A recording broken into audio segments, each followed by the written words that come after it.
بسم اللہ الرحمن الرحیم۔ محترم ناظرین، السلام علیکم ورحمۃ اللہ وبرکاتہ۔ ناظرین، آپ کی خدمت میں پیش ہے بہت ہی قیمتی نسخہ، سادہ سا نسخہ، بارہا کا آزمایا ہوا نسخہ نرینہ اولاد کے لیے۔ وہ حضرات، وہ میرے سامعین جو خواہش مند ہیں نرینہ اولاد کے، ان کے ہاں بیٹا پیدا نہیں ہوتا، بیٹیاں ہوتی ہیں یا اولاد ہوتی ہی نہیں، ان کے لیے یہ زبردست نسخہ ہے۔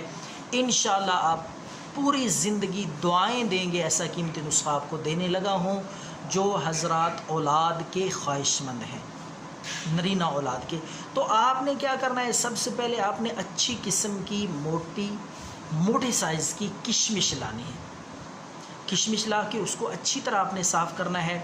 کشمش لے آئیں، 100 گرام لے آئیں یا 50 گرام، یہ آپ کی مرضی ہے۔ تو کتنی مقدار میں کتنے دانے استعمال کرنے ہیں وہ آپ کو میں بتا دیتا ہوں۔ آپ بے شک پاؤ لے آئیں، 100 گرام لے آئیں، یہ آپ کی مرضی، آپ کی چوائس ہے۔ لیکن کشمش اچھی قسم کی، بغیر کیڑوں کے، بغیر کسی گندگی کے ہونی چاہیے، صاف ستھری، تازہ موٹے دانے، صاف شفاف وہ کشمش لا کے آپ نے اس کے ساتھ ساتھ دوسری چیز جو ہے وہ ہے مصری سفید، وہ چینی کی طرح ہوتی ہے، ڈلیوں کی، روڑیوں کی صورت میں، وہ آپ نے لانی ہے۔ تو مصری سفید لا کر یہ دونوں چیزیں آپ نے، یہ دو چیزیں اولاد نرینہ کے لیے آپ نے استعمال کرنا ہے۔